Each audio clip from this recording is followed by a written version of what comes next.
you also never forget, I think when these things happen as a child, you just never forget them and they really shape you forever. Like a lot happens to you when you're younger, and then I think for many people, like sort of less happens, like more of like you find the flow, you go to work and you're just sort of living. You are now listening to the Letter S podcast, finding success through challenges in life. Hello everyone, and welcome back to another episode of the Letter S podcast. Joining me today, of course, is Adina. Hi everyone. And our guest today is Moshe Szlechter. How are you today, Moshe? I'm okay, thank you. Good to see you. Good to see you too. Must have been a far drive. I did take the car. I could have walked the 2 blocks, but the car was better. Yeah, it's 25, 30 out. Yeah. Maybe not 25, maybe more like 30, 35. Seconds? Degrees. Oh. I'm saying that works too. We're really, really excited to hear everything you have to share with us today. Thank you for coming. I know it's a long time planning, and we're very excited to hear everything you have to share with us today. Thank you. Yeah, so if you mind just starting off a little bit, introducing yourself. Just tell us a little bit about, a little bit of your backstory, what you maybe went through in life so far.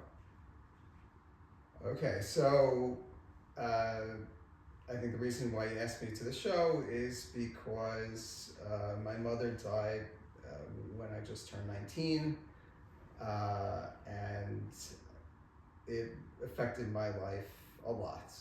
Looking back, it affected my life, and that's my story. Now, that was a while ago, but I guess from this perspective of years later, you see how everything played out, and that was a major part of how everything in my life played out. Yeah, so can you take us, if you don't mind, just a little bit back of how that all went down when you heard the news about losing your mother and what exactly happened to her and how you kind of took that initially? So my mother was diagnosed with cancer when she was in her late 40s. I was a sophomore in high school, and I think she ignored it for a long time. She didn't think that she had a family history of it, and she's an optimistic person probably, so she felt, this is a story that I heard from, not from my mother, but from my mother's very close friend, who's my close friend's mother. So I've been in touch with her for years, and I heard this afterwards. But so my mother essentially ignored some symptoms, I think, that were there for a while prior to that. But in my sophomore year of high school, she was diagnosed, and then she went through treatments, chemotherapy, which I think was a lot different back then. Like, it really made her super sick, and it was pretty traumatic. She lost all her hair. She would be very sick and retching in the bathroom and whatever. So that took about a year, and then my mother got better, and then it was better for about 2 years before it recurred. And then when it recurred, then it was a couple months, I guess, and then she died. What is it like for you growing up in that environment, seeing all that go down? And also, do you think there were lessons or moments you had that you still hold with you today and present today, sort of things that you do? Yeah, so I think at the time, when I was 16 and going through the original cancer diagnosis and treatment, I don't think I really internalized that she was going to die. I thought that, we're going to go through the treatments, and I guess my mother was optimistic, or at least put across a face of optimism. And I was optimistic. I was like, not that everything's going to be okay, but like, we'll get through this and whatever. And even though I think looking back, she looked super sick, and she was super sick. You just don't think, I don't know how you guys had it, but like, you just don't think that she's gonna die. You just think it's gonna I don't know, things are bad, but like they'll probably get better, or at least it's not going to get worse. And then she did get better, and then until she wasn't. Right, it's always hard to understand the reality of something that could happen, because you would never think it's so possible to happen to someone, you know, so big in your life. But once you go through those steps, you know, it kind of morphs a little bit more to becoming reality when it gets closer to it. Would you say that you and your family had different reactions to everything going on? So my family situation was, my parents were divorced, so my father wasn't so involved with my mother at all. Like he wasn't involved at all. And my mother had a second marriage. Like my mother remarried prior to her getting cancer, and it was not a good marriage at all. So he has subsequently died as well. So I'm not afraid that he's going to listen to this, but I didn't get along with him, and he like left essentially. So my mother was really alone, I guess, with me. It was like the two of us, but my mother and my stepfather had a child, but so I have a half sister, but my half sister is very sick also. She has severe cerebral palsy and profoundly mentally retarded. She can't take care of herself. So it was like, when I was home, it was my mother taking care of my sister, and when I was home, I helped. So it was just, I was very close with my mother, and she would confide in me how she feels and all that. So there wasn't much family other than me and her. Right. It's so interesting that your father, you know, maybe made it worse for you to go through all of it because of your relationship you have with him and how his relationship with your mother too. So my father, yeah, they were totally like separated. You know, like they had really nothing to do with each other. Yeah, I mean, they had cordial relationship, fortunately, but they had nothing to do with it. So my father he just wasn't in touch with, like, they only talked about me, like, as in, like, you know, I guess, you know, logistics, like, whatever. So it wasn't, like, he wasn't there for her. And my stepfather, I had a lot of animosity towards. So he really wasn't helpful. Whatever, so, yeah. Do you think seeing that relationship with your parents after a divorce kind of embodies what you do today as a parent too? Do you kind of, you know, make off that? Yeah, absolutely. So like I'm sure you'll see when you get married, it's not all amazing. You know, sometimes you fight, and sometimes there are challenging times, and sometimes you disagree, and you know, so like, but some people really want to stay married and are very committed to the marriage, and my wife is like that too, for other reasons. She's just naturally nice, I guess. But I think for me, it comes down to, like, I do not want to repeat that relationship or those relationships that my mother had at all. Like, I don't want to be part of those type of ways of being and acting. Yeah, it's so interesting, like going through something so difficult in life that actually brings out some sort of positivity you want for your family. Yeah, it's very clear to see. Like, I know, I had a girlfriend a long time ago, and like, she didn't have that, and like, it was obvious, and like, sort of moved on, and you just see some people have it and some people don't, and you want to stay far away from that. I think it's really interesting, the perspective, going back a little bit to what you said before about the perspective that you bring, because you were 19 when your mother passed away, so it's like, it's not like young, but it's also not old. Like, it's still a very young age to lose a parent, I think.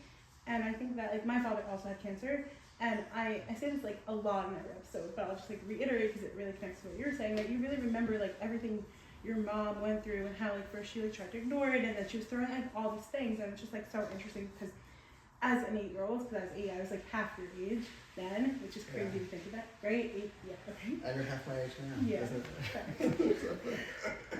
Like I was like, I don't know what to say. Like, I don't know what cancer is. Like, why is my dad losing all his hair? You know, like I was I grew up thinking my dad was just bald, and he wasn't. But like I was like, yeah, like I don't know. I think it's very interesting to hear different perspectives and like what 8 more years, like how much knowledge you have in like different stages of life. I don't know. Yeah.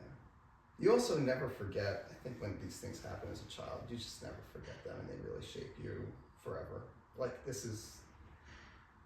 A lot happens to you when you're younger, and then I think for many people, like sort of less happens, like more of like you find the flow, you go to work, and you're just sort of living. Yeah. Yeah. It's a very interesting point. Yeah. So this podcast is called The Letter S. What does the letter S mean for you? Can you tell us a little bit about the experience? Your parents were divorced, so it's a little different, but the experience from going from parents to parent after your mom passed away. Right. So, I was very close with my mother, and you sort of never will have that relationship again. Like no one, I think, loves you like a mother, and no one cares for you like a mother. And you know, my mother and I were very close, and when we were home, like I told you, a family situation. It was just like the two of us and my sister, who is totally disabled and totally dependent. So my mother treated me, for better and for worse, sometimes as a confidant when we were teenagers, and you know you lose that, and it's never gonna come back, and you never have a relationship like that again. You know, fortunately, thank God, my father and I had a good relationship too, but it was very different. It was much more.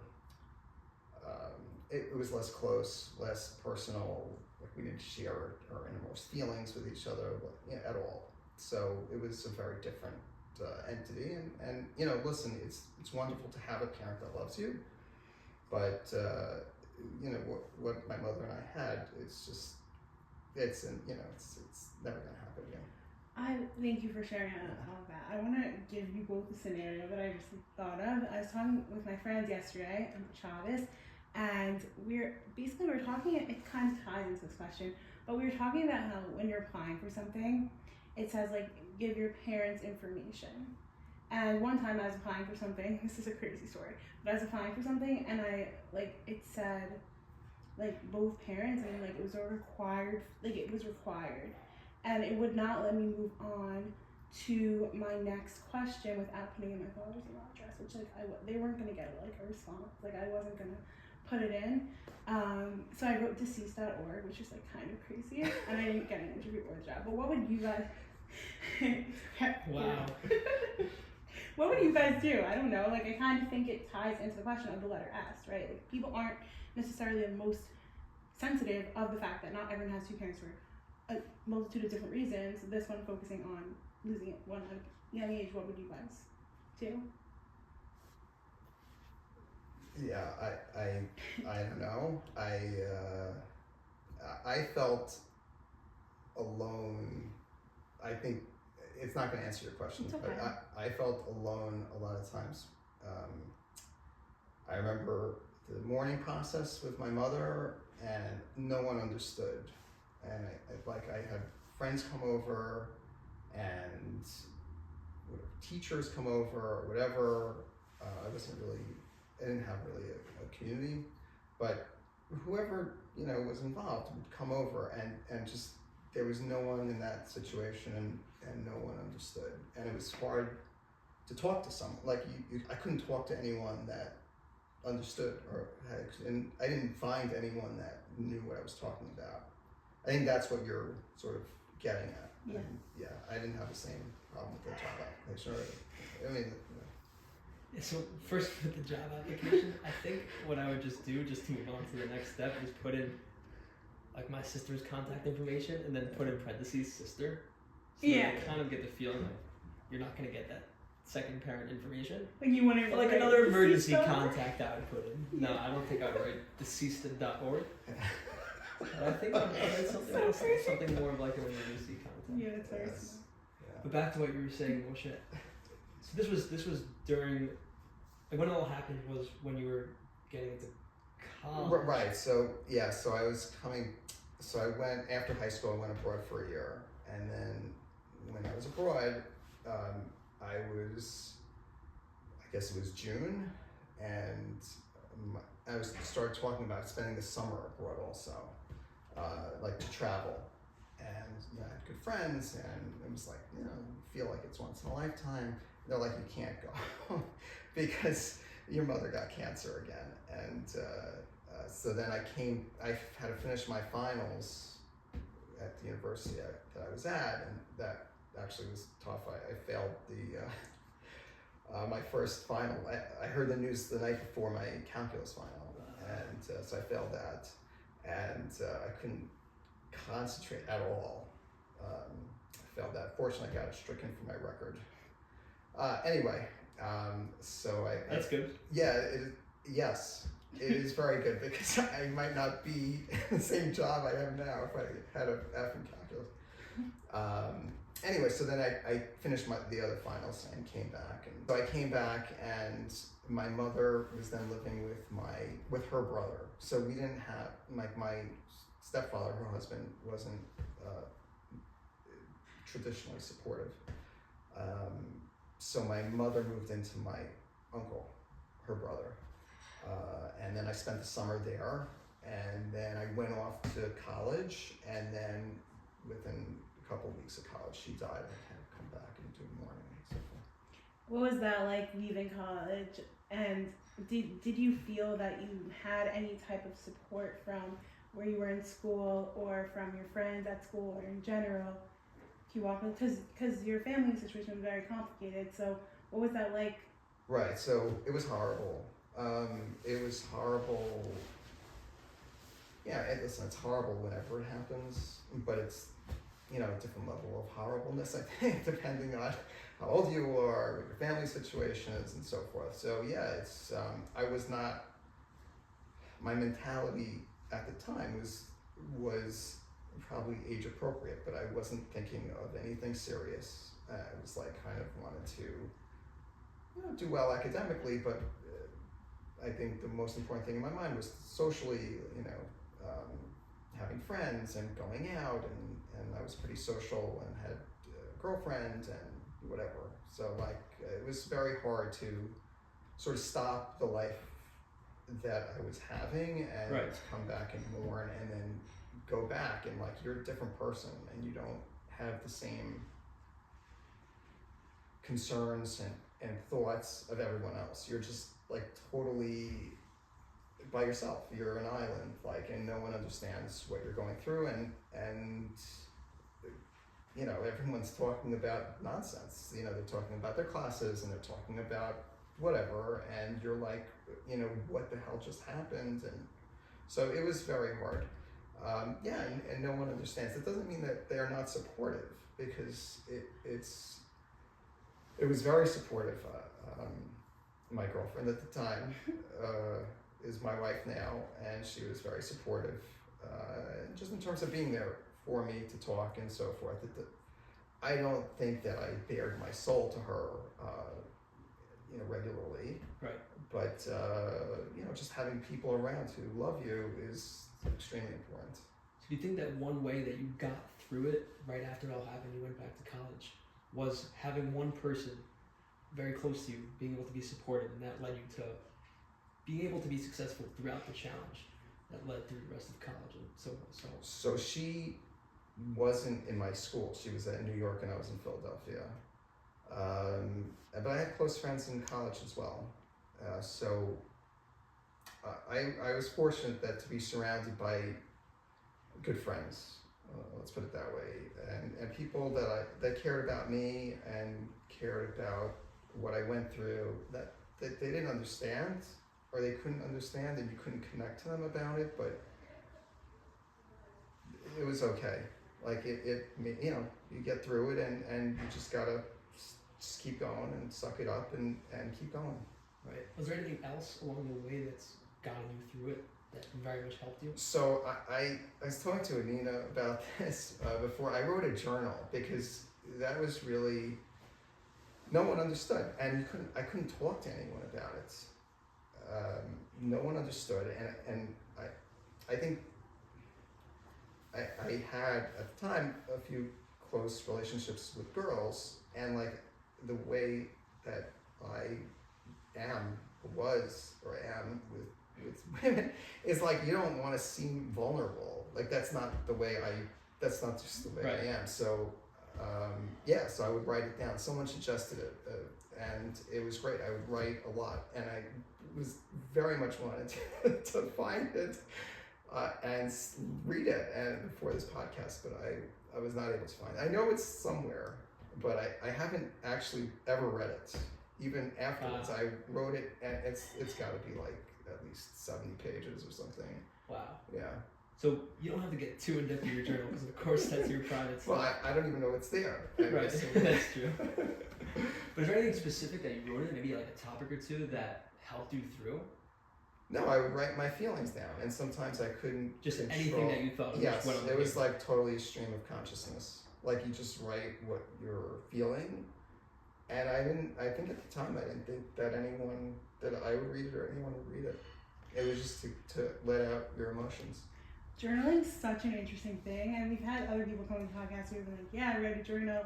I think because I also journaled when my father was sick, but I was 8. Yeah. So like the things that I was writing and the things that you were writing were probably very different. Right. And I think that it's very like interesting to think about like journaling as a concept. I think it's like no matter what's going on in your life, I think it's important.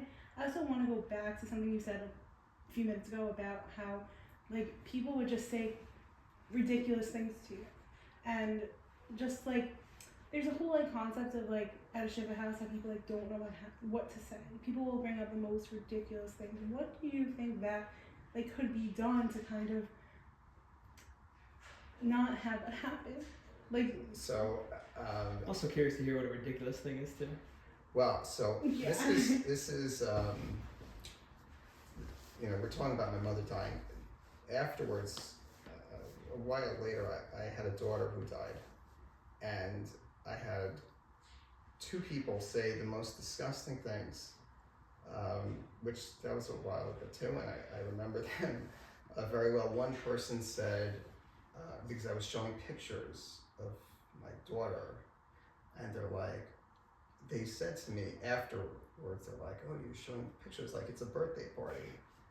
And I was like, I wanted to kill that person. It was just so disgusting. Like if they had the same situation, like they don't know. That was one, and he was a good friend who I'm still friends with, and I never brought it up, but I think it was an error. I'm sort of like overlooking it, but I remember we were in a car when he said that, and I wanted to stop the car, let me out, get away from me. And I had someone also with my daughter that said when they were at a Shiva, they were saying Shiva like, we're talking about Shiva is a Jewish religious thing, just in case you I have to explain in this podcast. But they insinuated that it was something religiously wrong that we did that incurred the punishment of my daughter dying. So that was also gross, and also by a very nice person who meant well, I think. I'm going to give them the benefit of the doubt, but again, it was like something that's enraging when you're going through it. So I don't remember anything saying specific about my mother, but it's like those kind of comments that are like infuriating. What should people do about it? I mean, don't say anything stupid. I mean, I don't know. That's like beyond, I think, normal to say. Yeah, those are 2 great examples, and I'm sorry that you had to go through that. Yeah. What kind of reaction did you have to both of those situations? And then also, of course, people don't fully understand when you're saying something sometimes, but you're still always going to remember that no matter what, even if they meant well. And it's so interesting that you're never going to forget something like that. Yeah, well, I think at the time I was very angry, and I'm happy that I didn't sort of react out at the time, although maybe that would have been the right thing to do, but I didn't make a big deal out of it. And those 2 people, again, I know that they didn't mean to make me feel horrible, and they didn't mean to say something like totally, I think, just stupid and callous, and I don't think they meant it. So I just try to overlook it. I don't know if this is the right thing to do. I tried not to react at the time and think about it, and then I thought about it, and I thought about those two people, and what else they've said and what they've done, and how they're just not bad people. They just said things. Not everyone's perfect. That they say things that are disgusting. So you pretty much just ignored it. Yeah, exactly. And looking back, I mean, that was a while ago, and I'm happy I did, because I don't think it would have changed anything. I mean, maybe they would have gotten the point and I've done it to someone else. So maybe I should have said something, but whatever, I'm at peace with it. I admire that, because I think that, like, first of all, if a person thought for one more second about what they were going to say, this goes for anything, then they probably wouldn't say a lot, right? Like, that, if these people, like, were like, oh, like, that's, like, not a good thing to say, then they wouldn't. But I think, like, something that's, like, really a big problem, I struggle with this also, is, like, not thinking about what we say before we say it, or, like, even, like, just not, like, fully, like, being like, does this make sense? Is this a good question? Is this dumb? And I think that, like, it's so easy these days to just, like, send a text or say something and not think about, oh, this is really dumb. I've done that. Joe can attest. You could probably attest as well. No comment. But I think that it's really interesting. And in terms of, like, whatever, I'll say the story. I had last night, I was in a store, and my friend was, like, joking around. She's actually friends with Rebecca also. And Rebecca is Moshe's daughter. oh yeah. And she, like, saw Santa, like a statue of Santa, and she's like, oh, Anina, I found your dad. And she didn't think about it, and like, she didn't think about it at all. And, like, we were, like, with a group of 10 other kids, and, like, she could have said it to anyone else, and she chose me. And then, like, she's like, I met your grandfather. Like, she, like, realized right away, and she felt so bad. And I was like, it's fine. Like, it's fine. It was a little ridiculous, but it was, like, fine. The guy's laughing it off. But I think, like, even that, like, it didn't really affect me. Like, I'm still gonna be friends with her. But it was just, like, you could think for a minute before you, like, make a joke or say something. I don't know. You've mentioned that you lost your daughter, and I'm sure I know your father passed away last year, so can you talk about how you look at death now, how you relate to death after the loss of your mom? So, I mean, so you mentioned other losses, so I'm just going to compare it. So losing my mother was so I just turned 19 when she died, and it's weird to say, because I think you would think that losing my daughter would be worse, and that was horrible too. But losing my mother was different because I really had less support at that time, and it really makes a difference who is with you and what stage in life you're in.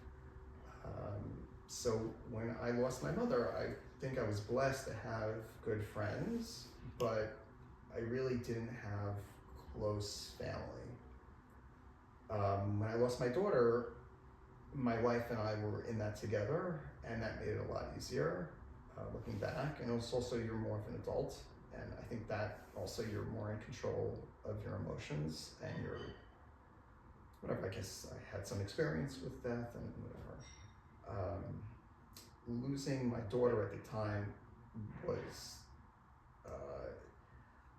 was a different type of horror, because in a sense you're losing your future, and when you lose your mother, you're losing your past. And we didn't have any other children at the time, so that was that problem. But it was easier that I was going through it with somebody, even though it's my wife who was my girlfriend at the time my mother died, but it wasn't the same. Like, we weren't married, and it was a different relationship. Right. And with my dad, I mean, it was different. He was older, and he already had Alzheimer's for a while, and he was sick for a while. And I'm married with kids. It's a whole different experience. Honestly, it's much easier to go through now as, like, a stable, normal middle-aged person, functional, than it was as more of a teenager when feel like you're by yourself with a couple friends. Yeah, just bring up all these different tragedies that happen in your life. I'm curious to know if this affected your life through religion. Have you ever felt a certain way towards God and having all these things happen, questioning a lot of things? Religion, so I'm Orthodox Jewish. Religion was very helpful in getting over these events, because there are certain rituals that really involve other people and involve a community, and so it's less isolating. I think that, I don't know what it's like for everybody else, but I don't know if it makes a difference if you're a social person or not, but being a social person, it's horrible to get lost in your thoughts and be alone. And if you're going through this, like, let's say, for other people who lose their parents younger than me, younger than I did, and their friends are not on the same wavelength at all. Like, their friends just can't connect, and it's hard. So religion,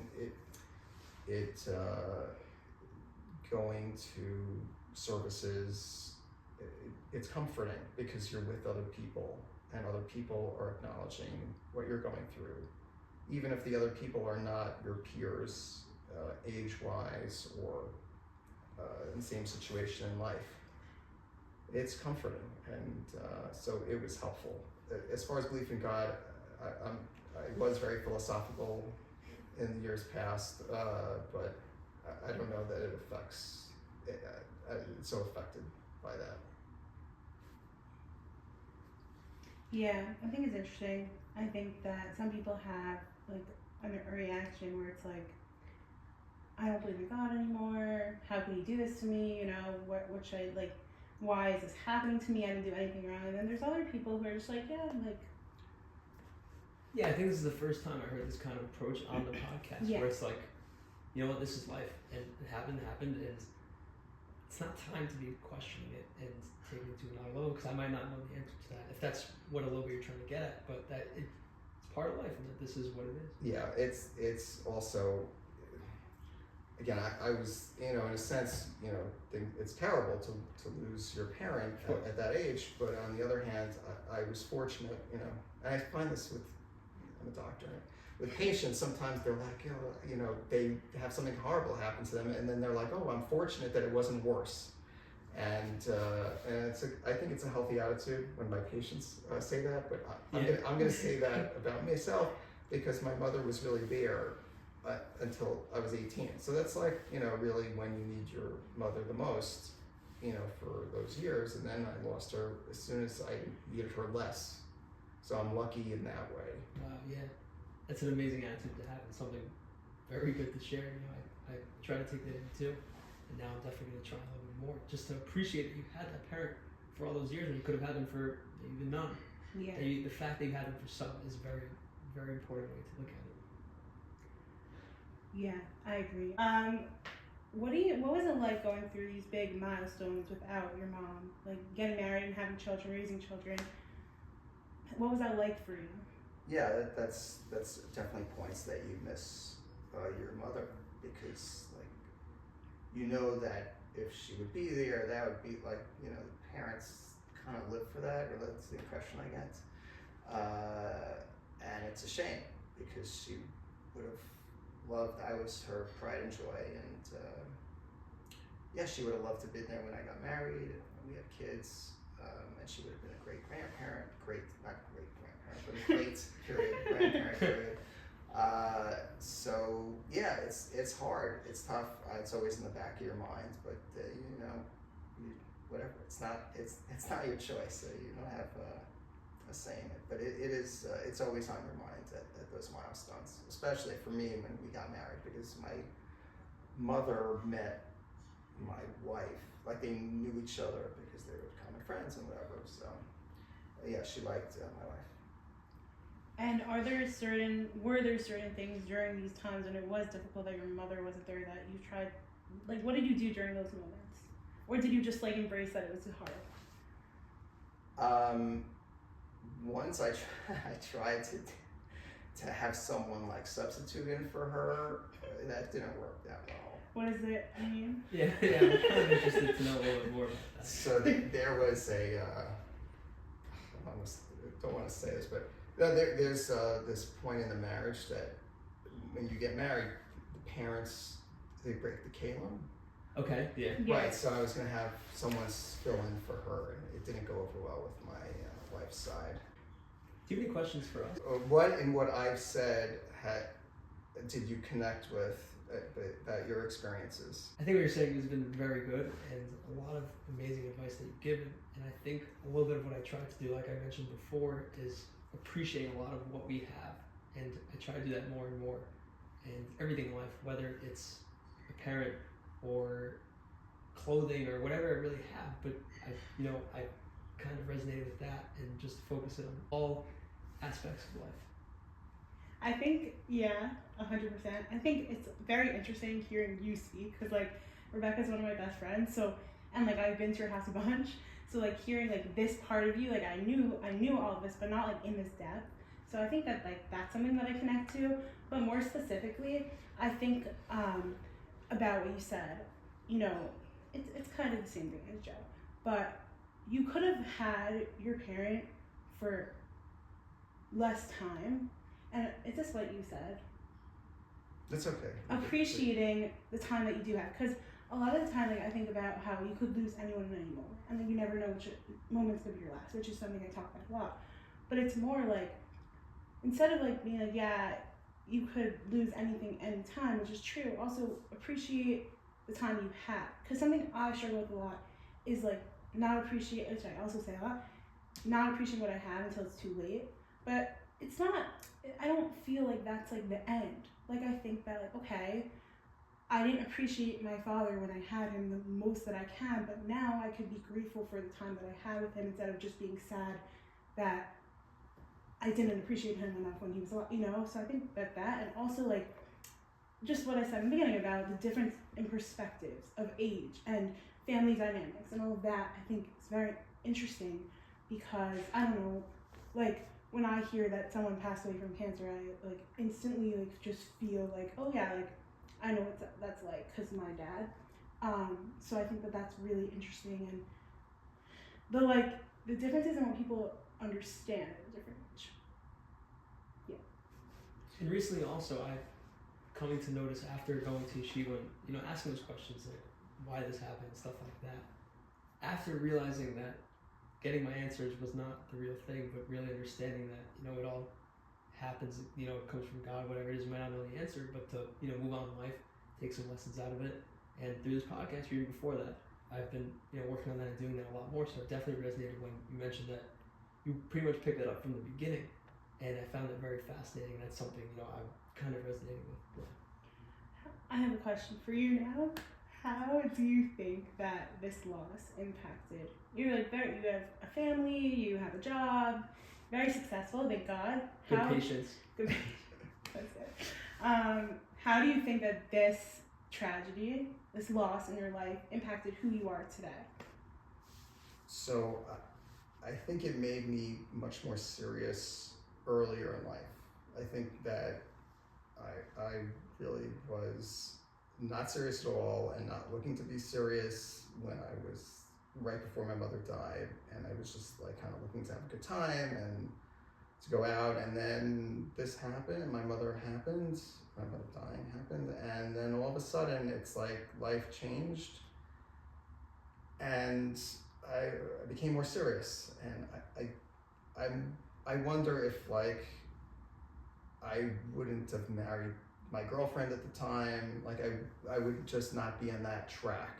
Like I wasn't on that track before, and the fact that life became more serious, it like you make more serious decisions as a result of that. So my life could have been very different at the time.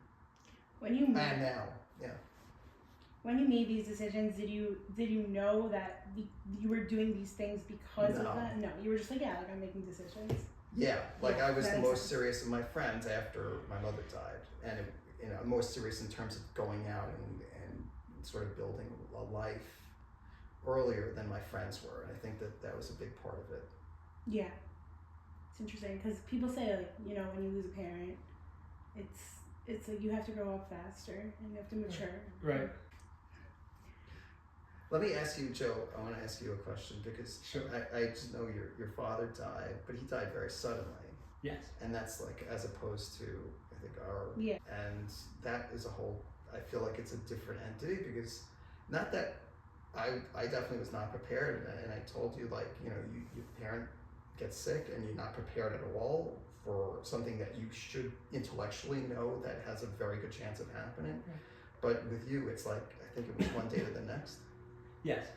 So is that I don't know harder or how do you deal like that? Seems to me like you have no at all mentality of what's going to happen, and it seems to me like it might be harder. It's a great question. I think a little bit of it is very similar because I was so young. I was 6 when it happened, and didn't really understand what was exactly going on. So sudden, or cancer, or whatever it really was going to be, I wasn't going to fully grasp what was going on. But definitely hits me in a different. I mean, again, I don't know because I've never never experienced a loss through a parent that was Sick. cancer, sick, or anything like that. That's not sudden. But if I had to say that, probably does hit a little bit more because it's so sudden. You're totally unaware of what's going on. All of a sudden, one day you wake up and your parent's gone. Versus you understand a little bit that something might happen. So it definitely could hit a different way. I actually think about that often about you and like the differences in us because it's just a thing. It's like you lose someone right like I can't imagine that. I just can't because it's all like this like one day you have someone and then one day you don't. But in your case, like one day you had someone and you didn't think that you weren't gonna have them the next day, and it's such a crazy I just can't imagine. Yeah, but I think what comes with that is because it's more powerful, would you say, than the normal way or other way of going sick. Then even more so, I found that it's a more powerful reaction back to it, and I feel like I try and take on a little bit more in my life, or just to appreciate life a little bit more because. Within a blink of an eye, it's so different. Again, that happens, when someone's sick and then all of a sudden they're there, they're not there. But again, there's a little bit of that difference. I hope that answers your question. It does.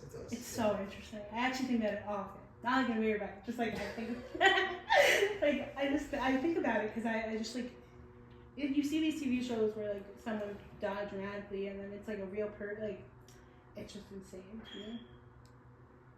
Yeah. So Moshe, as throughout this whole episode, you've given us so much amazing advice and positivity that you took on through your life, through all these challenges. But if there was one specific piece of advice that you can leave us and our listeners today, what would that advice be? I think the bottom line, it's terrible to say, but it's like you have to do whatever you can to move on. It's super hard. And you got to find a way to cope and a way to move forward. And it's like, I remember when I went back to college after my mother died, and I had calculus because I failed the other calculus. Right? Yeah. So I had to take it again. So calculus was hard, and then I had a test. Actually, the test was like at the day of the funeral or something like that I had to push it off, and the teacher, who again was I think a well-meaning person, was like, oh, could you take it the next day? I was like, no, I can't take it the next day. Anyway, so I took it, and it was just it's very hard to study when you're dealing with all this. And I remember I had to go to the bathroom before my calculus final, a midterm, and I was crying in the bathroom, and I just had to pull myself together and take the test.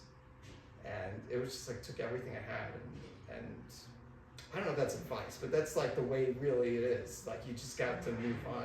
It's terrible to say, but you got to do whatever you can and just move on and mourn and you're allowed to feel the way you feel and you need a lot of support, but you just have to move on.